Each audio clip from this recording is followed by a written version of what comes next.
Buenas tardes. Hace unas 2 semanas que prometí a algunos hermanos en el Progreso de Honduras que iba a presentar un curso sobre el Espíritu Santo aquí en YouTube. Pues aquí estoy empezando hoy solamente con una breve introducción. Entonces, el Espíritu Santo es una doctrina, una enseñanza extremadamente importante en el Nuevo Testamento. Charles Hodge, un famoso expositor de las Escrituras, escritor de teología sistemática, afirmó: igual podríamos borrar de la Biblia el nombre y la doctrina de Dios que el nombre y el oficio del Espíritu Santo. Es que el Espíritu Santo es igualmente prominente en todas partes de la Biblia. Su intervención no aparece en ocasiones aisladas, como la aparición de los ángeles o las teofanías, de las que se mencionan esporádicamente en la Biblia. Lo vemos descrito más bien como presente y operando en todas partes.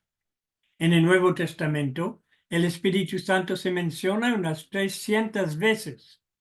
Su importancia radica también en las relaciones que Él mantiene con el pueblo de Dios, tanto en el Antiguo como en el Nuevo Testamento. Él da muchos dones importantes a la Iglesia. Tanto el creyente como la Iglesia dependen de Él. Es Él que aplica la redención con todos sus frutos al creyente. La doctrina del Espíritu Santo está involucrada en la doctrina de Cristo mismo. Pues en esta asignatura de unas 14 lecciones, no podremos evitar de tocar los temas de la persona y obra de Cristo y la inspiración de las Escrituras y muchísimo más. De alguna manera, creo que no sería extravagante afirmar que todas las doctrinas de la fe cristiana están relacionadas en alguna manera con la doctrina de la persona y obra del Espíritu Santo. Por esta razón es indispensable que sepamos qué es lo que la Biblia enseña acerca del Espíritu Santo, tanto en cuanto a su naturaleza como en cuanto a su oficio. Y de paso, recomiendo fuertemente al alumno de esta asignatura que lea durante el curso el libro La persona y obra del Espíritu Santo, escrito por René Paz. Es editado por CLIE. Solo para ver la importancia de la doctrina del Espíritu Santo en un tema que nos interesa continuamente, miraremos la relación del Espíritu Santo con la evangelización, tal como lo presentó José Borras en el Congreso Ibérica sobre la evangelización. Y aquí empiezo leyendo su discurso, su sermón. Dice el señor Borras: nadie puede leer el libro de los Hechos sin llegar a la plena convicción de que hay alguien obrando tras aquellos hombres y mujeres que, unidos en una fraternidad jamás vista anteriormente sobre la tierra, proclaman con tal entusiasmo y fervor el mensaje de Jesús, que son capaces de conmover y cambiar el mundo. Es el Espíritu Santo que fortalece, ilumina y guía a esos valientes ganadores de almas, a la vez que hace que Cristo sea real en sus vidas. Tan destacado lugar ocupó el Espíritu Santo en la evangelización de la iglesia primitiva que, con razón, algunos han llamado el libro de Hechos los Hechos del Espíritu Santo. Vemos en el bosquejo del sermón a continuación algunas de las actividades del Espíritu en el libro de los Hechos en lo que se refiere a la evangelización. Ahora bien, lo que sigue, estoy sacando de un bosquejo del señor Borras y por tanto todas mis palabras no son necesariamente suyas. Seguro que él se expresó mejor que yo, pero me baso en su bosquejo. En primer lugar, hay la dirección del Espíritu Santo. Tenemos el ejemplo, por ejemplo, de Felipe en Samaria, en el capítulo 8 de Hechos. Los versículos 5 y 8 se implica que el Espíritu Santo dirigió a Felipe a ir a Samaria. Pero luego, en el capítulo 8, versículo 39, después de que Felipe fue a hablar con el eunuco de Etiopía, dice específicamente que el Espíritu Santo lo llevó a otros lugares. También en el caso de Pedro, en caso de Cornelio, hacia el mundo de los gentiles, en el capítulo 10 y versículo 19 siguiente.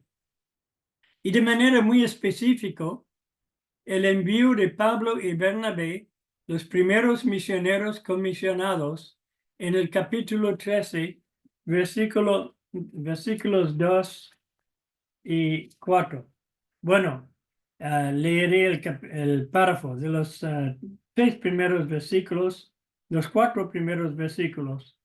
Había entonces en la iglesia que estaba en Antioquía profetas y maestros: Bernabé, Simón, el que se llamaba Níger, Lucio de Cirene, Manaén, que se había criado junto con Herodes el tetrarca, y Saulo.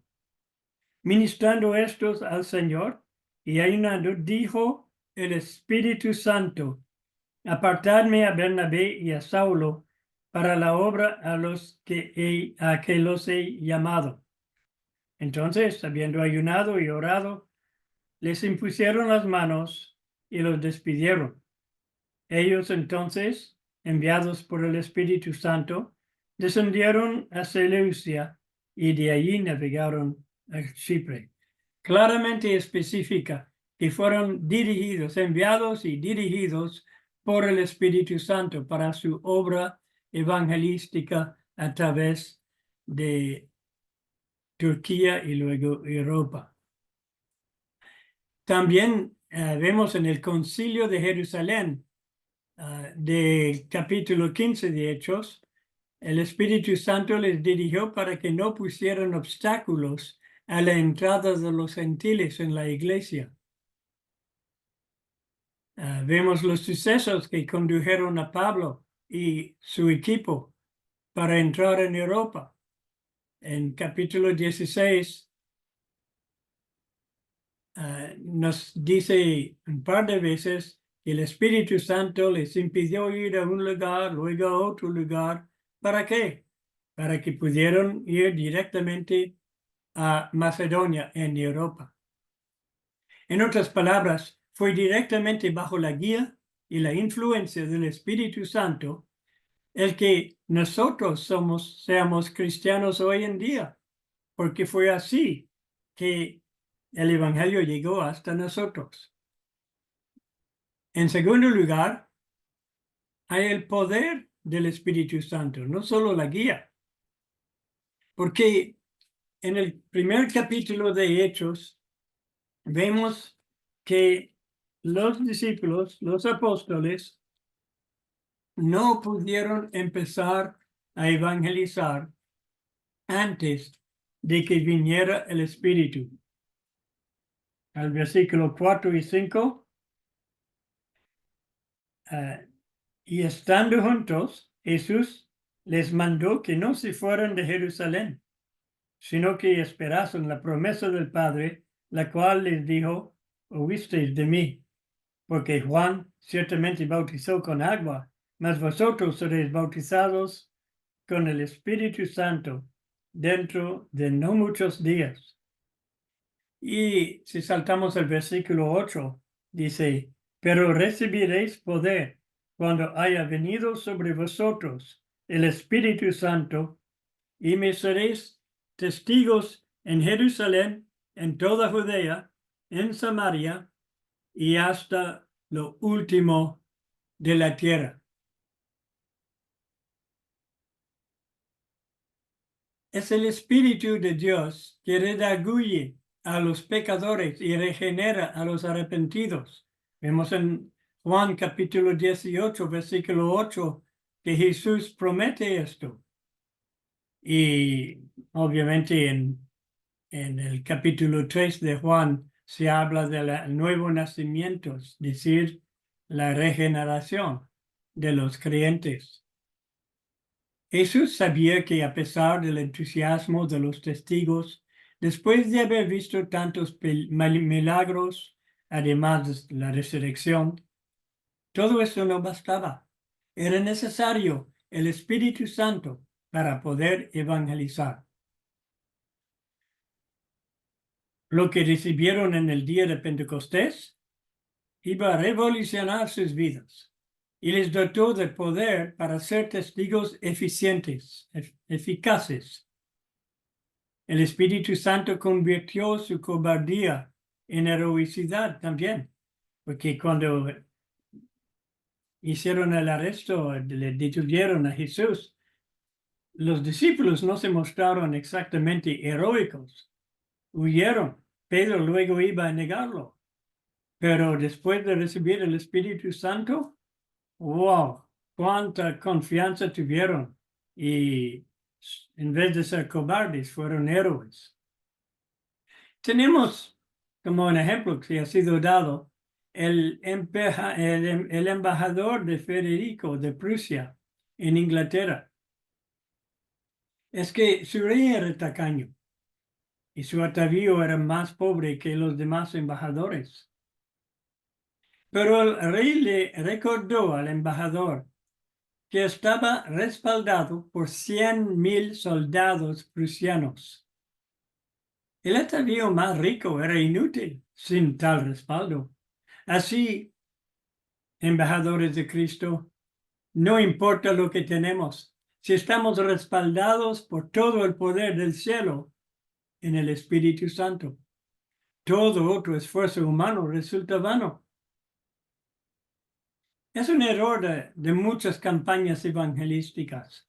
Demasiado énfasis en maquinaria y propaganda y una excelente organización y demasiado poco énfasis en el poder divino. En Hechos capítulo 17, versículo 6, unas personas se quejaron que estas personas han revolucionado el mundo. Todo eso dentro de una sola generación. También vemos al Espíritu Santo en el mismo mensaje. Aún en el Antiguo Testamento fue el Espíritu Santo que dio el mensaje y envió al mensajero.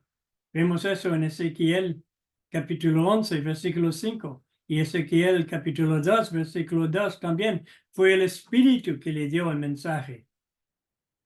El Espíritu Santo dio la sabiduría a los hombres en el libro de Hechos para saber qué decir. Vemos eso en el capítulo 4, 8 y 31. Capítulo 6, versículo 10. Capítulo 7, versículo 55. Y también capítulo 13, versículo 9. En esos dos últimos casos, diciendo, lleno del Espíritu, dijo. Eso fue conforme a la promesa de Jesús, cuando en Mateo capítulo 10, versículo 20, dijo que el Espíritu Santo pondrá sus palabras en su boca, en la boca de ellos.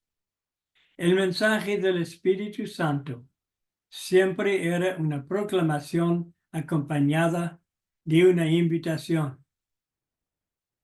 El mensaje del Espíritu Santo glorificaba a Jesucristo, presentaba a Cristo como Señor y exponía la doctrina de la justificación por la fe. Todo esto fue por revelación del Espíritu Santo. Interesante con la invitación siempre que acompañaba en Hechos 2:38 y Hechos 3:19, donde el apóstol da una invitación.